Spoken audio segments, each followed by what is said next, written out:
Hello guys, नमस्कार। आज चाहिँ म एउटा भिडियो ल्याएर आएको छु साथीसँग हैन। उहाँ चाहिँ मेरो भिनाजु हो, भेना पर्नुहुन्छ। म माउमा छु। उहाँ चाहिँ खै ऊ खोलिदिनु सक्यो। उहाँलाई कस्तो मान्नुहुन्छ उहाँलाई कस्तो मान्नुहुन्छ? टक्क पार्नु भएको फेस, टक्क पार्नु भटभटे माइलो जस्तो देखिनु भएको छ हैन। उहाँको बारेमा चाहिँ भटभटे भनेर चाहिँ एउटा भिडियो बनाउँछु अहिले एकछिन पछाडि रोलमा। अनि जाडो छ, निकै जाडो छ। उता घाम लागिरहेछ, उता घर देखिरहेछ नि। उहाँले चाहिँ एकदमै धेरै खेती गर्नुभएको छ। कागती छ, सुन्तला, त्यस पछाडि केरा, किवी हैन टन्नै लगाउनु भएको छ। भैँसीहरू पाल्नु भएको छ एक दुईवटा हैन।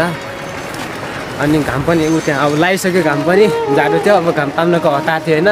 अब घामसाम ताप्ने मजाले हैन, भिडियो बनाउने हो एकछिन पछाडि। मेरो बिहानको सुरुवात चाहिँ यसरी हुन्छ, मजाले चिसोमा बाहिर बस्ने।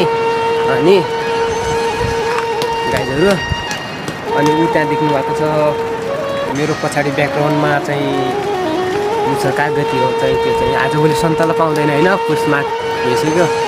अनि ऊ गरेर पनि भइसक्यो, चाहिँ बिक्री भएर सब भइसक्यो हैन। घाम पनि लागिसक्यो। अब गाइजहरू नमस्कार। मेरो चाहिँ भिडियो टक्क पार्ने हेर्नु होला, फलो गरिदिनु होला मेरो भिडियो हेरेर। अब टाउको चाहिँ कपाल चाहिँ यस्तो उ भएको छ कि बिहान उठ्दाखेरि हैन, तर लास्टै यस्तो हुने क्या। तर एकछिन पछाडि फ्रेस हुन्छु, नुहाउँछु मजाले हैन। नुहाउँछु अहिले एकछिन पछाडि। यो चाहिँ मेरो माहौल हो। अनि ऊ त्यहाँ मामा हुनुहुन्छ, मामा माथि देखाउनु गइरहेको छु। ऊ त्यहाँ माथि गाउँछ, तर घाम चाहिँ खासै देखिँदैन त्यहाँ चाहिँ। अहिले एकछिन पछाडि म पहिले मेरो घरमा जान्छु, अनि त्यस पछाडि